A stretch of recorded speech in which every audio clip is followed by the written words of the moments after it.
This one's been tucked away in the garage for a while now. It was meant to be a quick project. The aim was to get this cheap 80s small wheel chopper into a leaner, modern commuter, but that never materialised. The thing I didn't count on was Raleigh. You see, Raleigh owned BSA at this time, and liked to use their own measurements on the bikes they produce, mainly by using 26 TPI threading in the bottom bracket and headset. But this bike came with an extra surprise, a 77mm bottom bracket shell.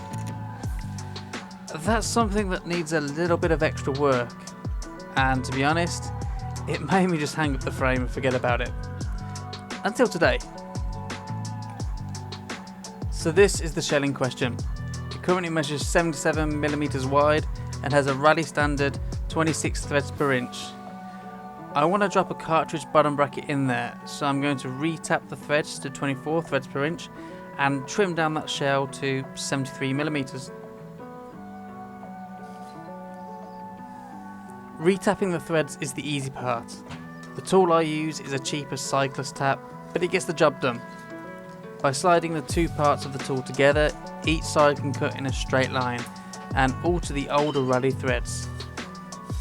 Now I know what you're thinking, and you are right. The threads will now be weaker as there is less material, but it should be okay if greased properly and torqued properly. I cut a little deeper into the shell too, because I'm going to be reducing the width in the next step.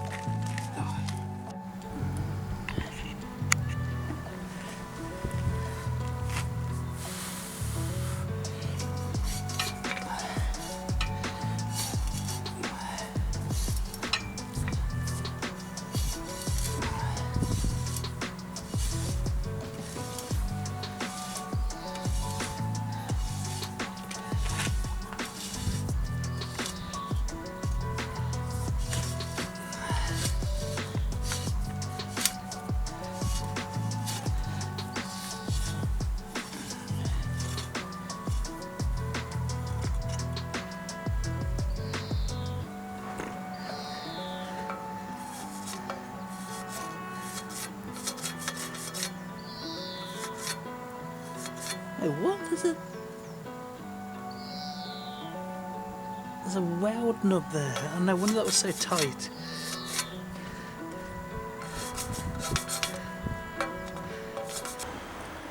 Resizing the shell was the next step, and this is something that needs an extra special tool to get right. I'm aiming to remove 4mm in total, only 2 per side, but I really need to keep the faces of the shell parallel and smooth. A grinder and a file can get you a good way there, but what you really need to finish the job is a facing tool. And yes, I bought one just for this job. It was on sale though, and at less than half price. This process took a while. I started on the drive side by scratching out a rough measurement to cut to with my calipers, and then ground down the shell, checking occasionally to make sure I hadn't cut off too much.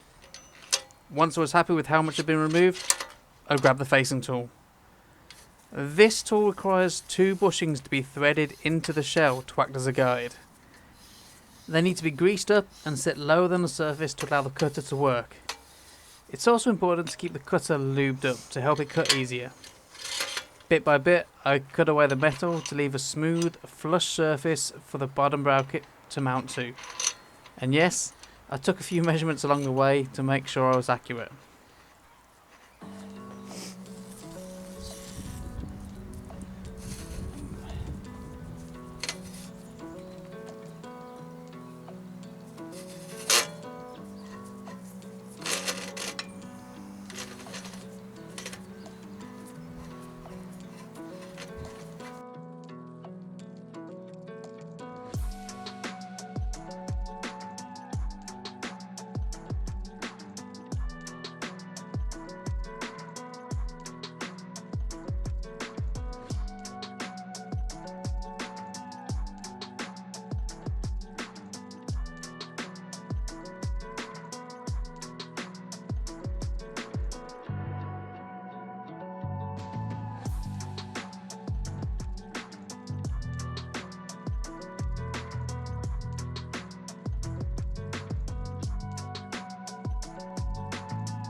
So yeah, that process took a while, but it was a lot easier than I expected. The altered threads worked a treat, and the bottom bracket is now sized down to 73mm. That's not where this video stops though. Oh no. The Raleigh 20 came with a 26 TPI fork threading and a strange bushing in the top of the headset. So to run something more modern, I'm going to make a few more changes. And this is where it goes wrong. First up, I wanted to trim the old threads off the fork and cut some new ones. I'm using a lifeline guide to cut a straight-ish edge, and then a 1" by 24 TPI die to cut new threads. It's a job I've done before, but this time I messed up. Big time. Getting the die to start flush is the hardest thing about this process. I thought I had it all lined up and kept cutting, but when I took the die off, I realised my mistake. I cut at an angle into the tube, rendering this fork useless. I've now got to either use an old BMX fork or find another Raleigh fork and repeat this process.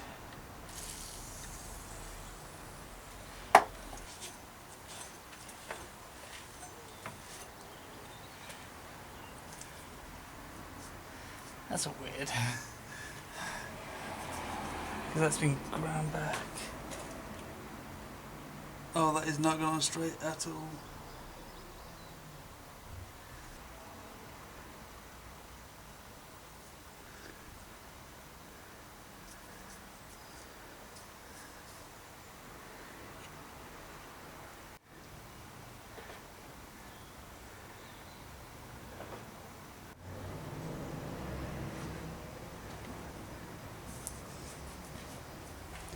Mistakes happen, and yes, I'm kicking myself for not checking, but hopefully my mistake serves as a warning to be extra careful when cutting threads.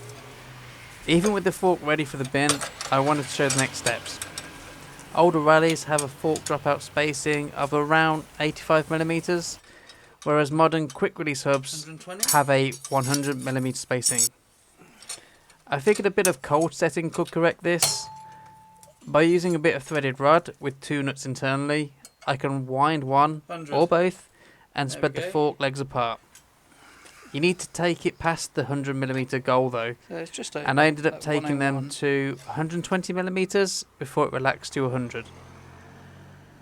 A quick alignment of the dropouts, and that should have been the fork ready.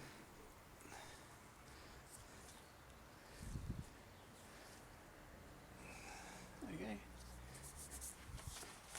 The last step would have been to work on the head tube.